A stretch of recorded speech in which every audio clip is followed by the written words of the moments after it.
I am Faruk Can Ünal. It's an honor for me to be a part of this dissemination.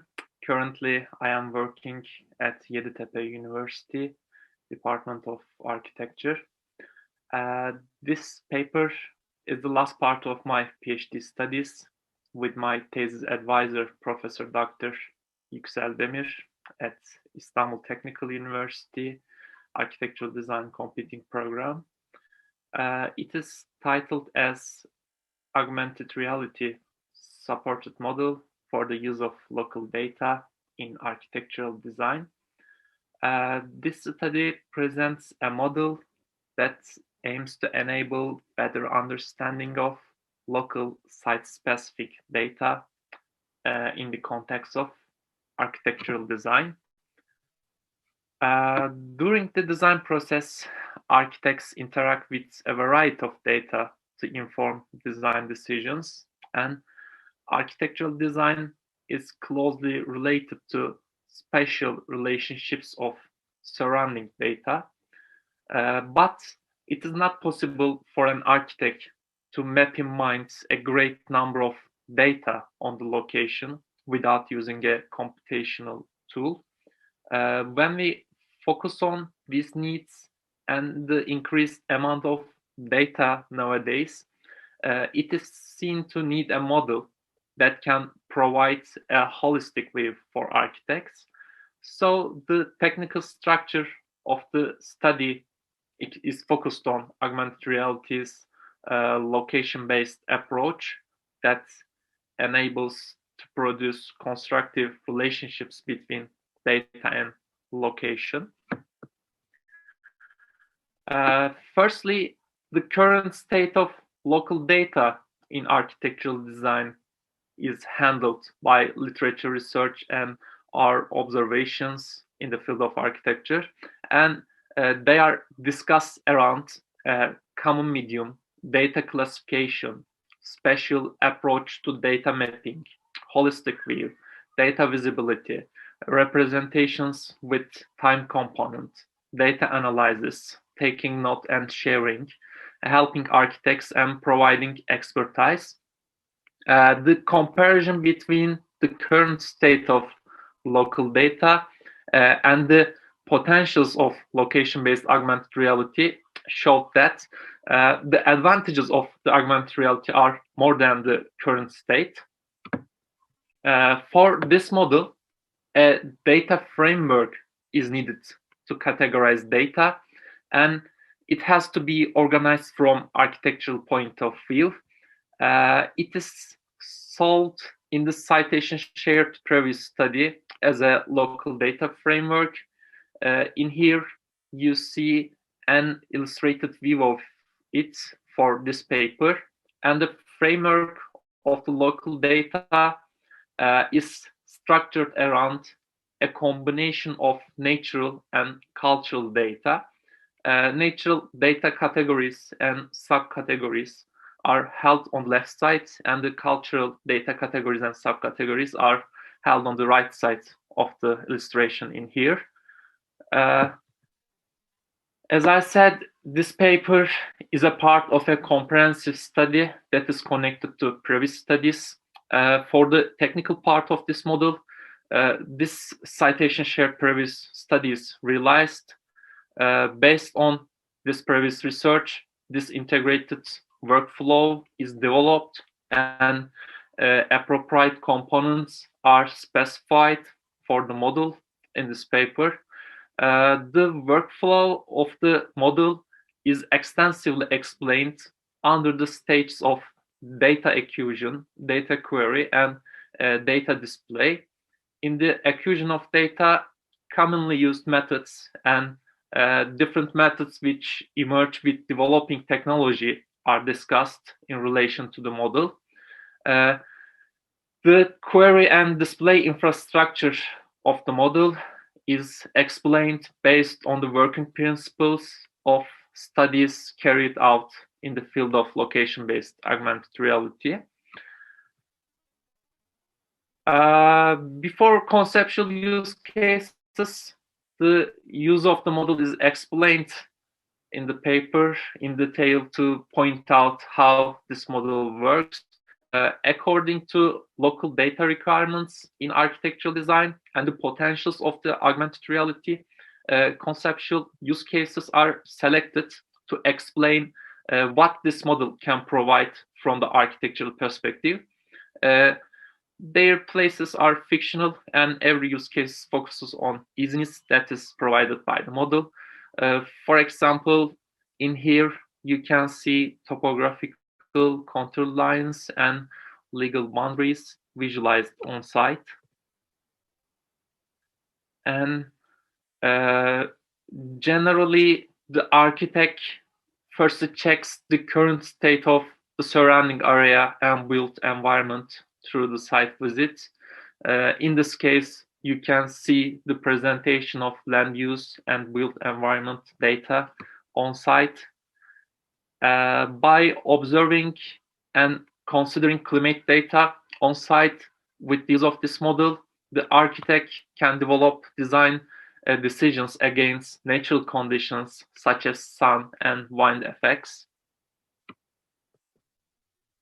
As an example of the effective use of natural data, this model can provide detailed data about the vegetation. In addition, if there are specific trees in the site where the design is to be performed, the model can provide in situ data about these trees by matching from the databases.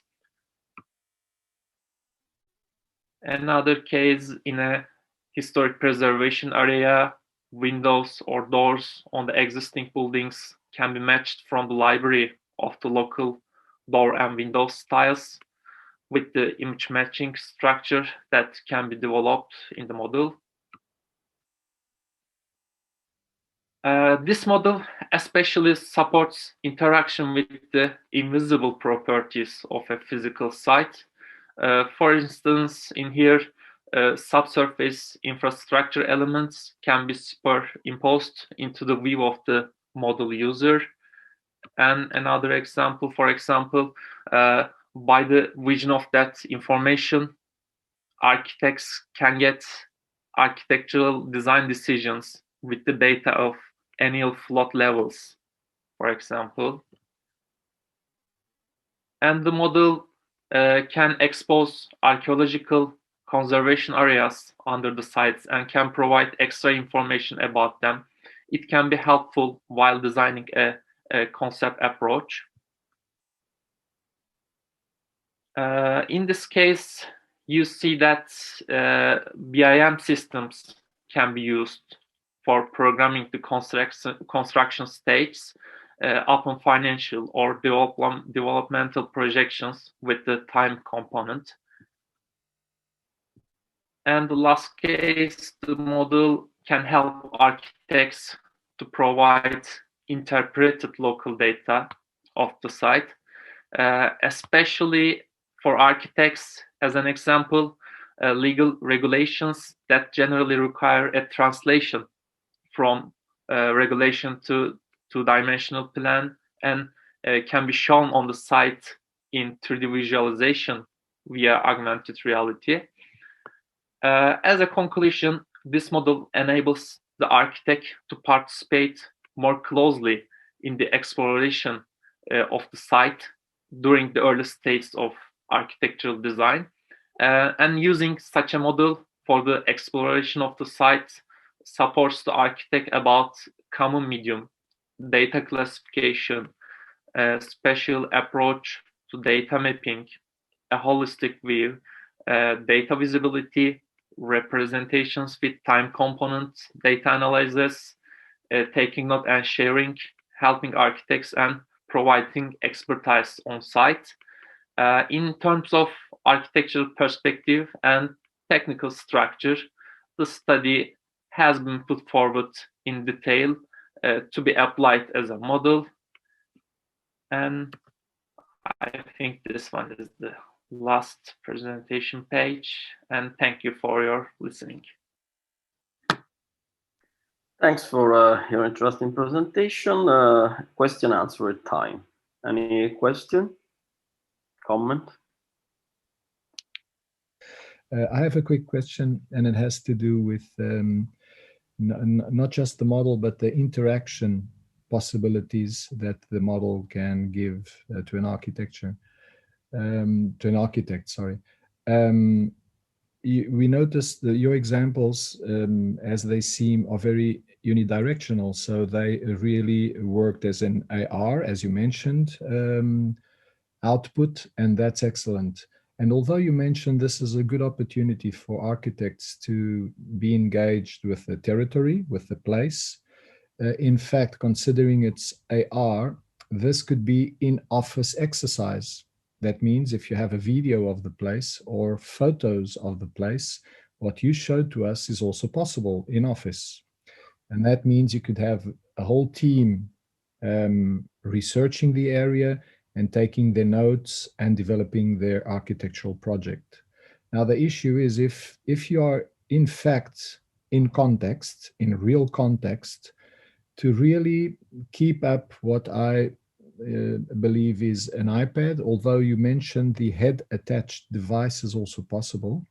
How would you really get feedback of this or interact? Take your notes, take your decisions, and really feed the model with the decisions that this kind of information is helping you to understand. Okay, that more bidirectional, the bidirectional exercise of really learning with this and getting your decisions into your project. How would that be done in office and or in real context of where the architecture, where the architect's project is going to be developed?